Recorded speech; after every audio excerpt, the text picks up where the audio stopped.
Hello, Mark Crossfield here today, and we're going to talk a little bit about timing and what timing is, and a slightly different way of thinking about how to time your golf swing, time the different moving parts in your body to help you play some better shots, hit straighter shots, and get real control of your strike. Let's get stuck in.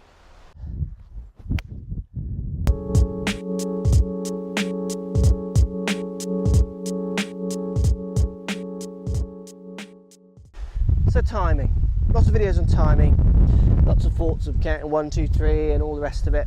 I'm going to talk about timing in a slightly different way, and hopefully this helps. It's not the easiest way of thinking about it, but if you can think about it this way, I think it'll make massive differences to the way you hit the ball and the way you coordinate to your shots, which will only result in better strikes. So timing, we're going to talk about how you move your hips, how you move your shoulders or your chest, and how you move your hands, all in relationship to each other.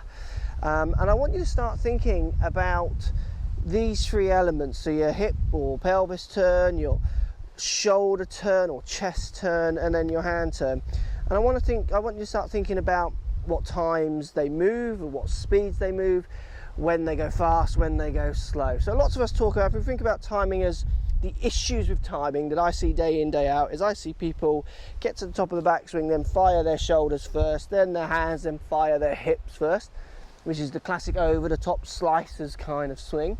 Then I see lots of people also getting to the top of the backswing, firing their hips laterally across, no shoulder movement, then hands with a flick, the old flicky forward, and then the shoulders chase second.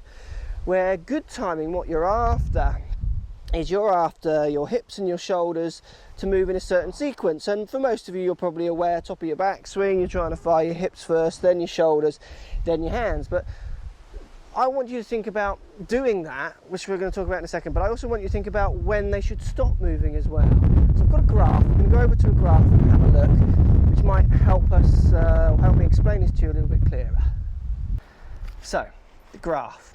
What we're going to see, this is from K-Vest. Some of you have seen my videos before, I've used K-Vest. So we've got three sensors, red sensor being the one on the hips, green sensor here being the one on the shoulders or the chest, and the blue sensor here being the one on your hands.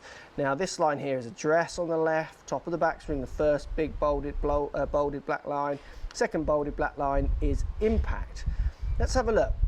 What happens on the backswing? What happens is there is a burst of rotation and energy. So this is measuring how these sensors rotate. This is degrees per second it's measuring. So the minus is turning one way, 0 means it's not rotating, and then the plus means it's turning the opposite way.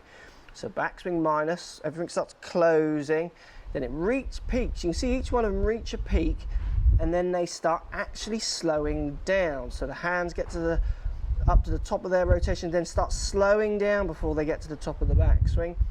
Then what we see as well on the way through is we see some peaks, all in relationship to each other. So there's the hips peaking first, shoulders peaking their rotational speed second, hands third, club would be fourth if it was their sensor on the club. But what you see after the peaks is stabilizing, dropping off, slowing down as the energy is transferred from one up to the other. So we need to get this concept of when this energy and this rotation happens and when it begins to slow down, and then when it starts to try to peak again and when it slows down, because lots of people get these wrong, and when you get these wrongs your strike suffers, and then in turn your shots will suffer. So we can see the graph that from the graph that there are moments of twisting and slowing, moments of twisting and then slowing. And what I want you to start doing is trying to identify these moments of energy, so these faster actions of rotation, and then try and identify when they slow down as well. So what the graph was showing is you start stationary, nothing was moving, then everything started closing, going into the minus degrees second, so the hip sensor and the shoulder sensor started turning. But what happens is they reached the peak speed, and then they started to slow down as you got closer to the top of your backswing. Then the hips started to fire, reached the peak, then stopped. Shoulders started to fire, reached the peak, then stopped. Hands fired just before ball, and then pretty much dropped way off, near close back down to 0.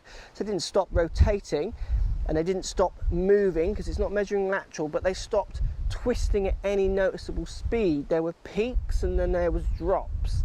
So look, I want you to do a couple of practice swings, and I want you to try and find those peaks and drops in your mind. So you've got to have 3 thoughts. This isn't easy, this is a complicated one, but I want you to play with it. Think about your hips, think about your shoulders, think about your hands. As you start your backswing, think about the energy. Put energy in, slowing down. So again, putting energy in to get it up, slowing down up to stop.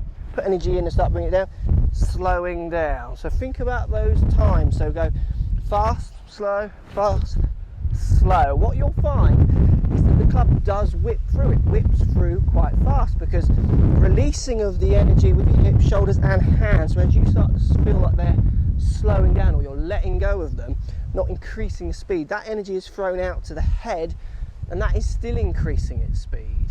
So again, you can hit shots like this. It's not easy, and don't worry about the quality of your strike. Think more about the timings.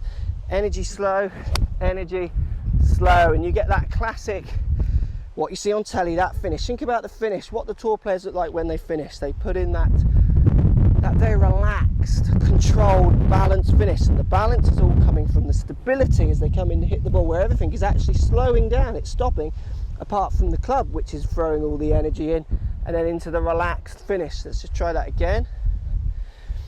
So again, it's about trying to identify when you go fast, slow, slow. So energy stop, energy, and feeling like you're stopping as you're getting into impact with your body. So you rotate it before you get to impact and then just switch it off, let the club come through, and that drags you into a finished position. Now if you want to identify that a little bit clearer, you can do this drill at home. This is a great drill to try and identify the movements. Just place the club up in front of you this way. So got a 6-iron here, just got my hand on the end of it. Take your hand, just place it down towards an imaginary ball in front of you. So again, feel the energy to get your hand from here up to the top.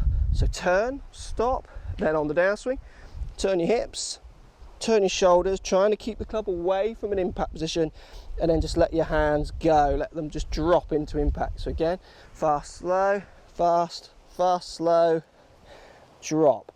So the last movement of my hands is literally just releasing the pressure, the energy of it being held back as my hips and shoulders fire through. So look, this isn't going to appeal to everyone, and it might be a little bit hard to practice. Great one to practice off the range, good one to practice on the range, but you might find you hit some funny strikes, because if you're someone who has got that sequence in a very different order, trying to change that order will feel very strange. But the important thing is you try and identify that order. You try and identify when the speed comes into the drop of the speed, and identify when your hips and shoulders are giving up, letting go, releasing. They've done their turn and they're throwing the energy out to the end product, which is the strikes. Let's do one more. I'm going to feel like put energy in and slow, energy in and slow. So that was a little bit clean, that strike, but it's out there, and I definitely could feel that I was getting my hips to go first rather than my shoulders. I hope this helps. Post comments down below. Love to hear what you got to say on this one. It's slightly different. It's harder to practice, but a good one to practice off course. Definitely with the drill. Put the energy in and slow, put the energy in and slow, just to try and work out when things are peaking their rotational speed and releasing. So many golfers are trying to release energies at such funny times. So inefficient, the strikes are inefficient, the spins put on the ball are dangerous, and golf is harder. Let me know how you get on. Thanks for watching, and we'll see you in the next video. So if you like what's going on here, don't be afraid to subscribe to the channel. Also thumbs up the video, post comments, love to hear what you guys got to say. Let's keep it social. The more we talk, the more we share, the easier this game will get for everybody. So if you want to find me on Facebook here, you can find me on Facebook. If you want to tweet me, find me on Twitter here as well. Just follow the links, all in the description. Come and join the show, get active, get involved, get playing some better golf. Thanks for watching.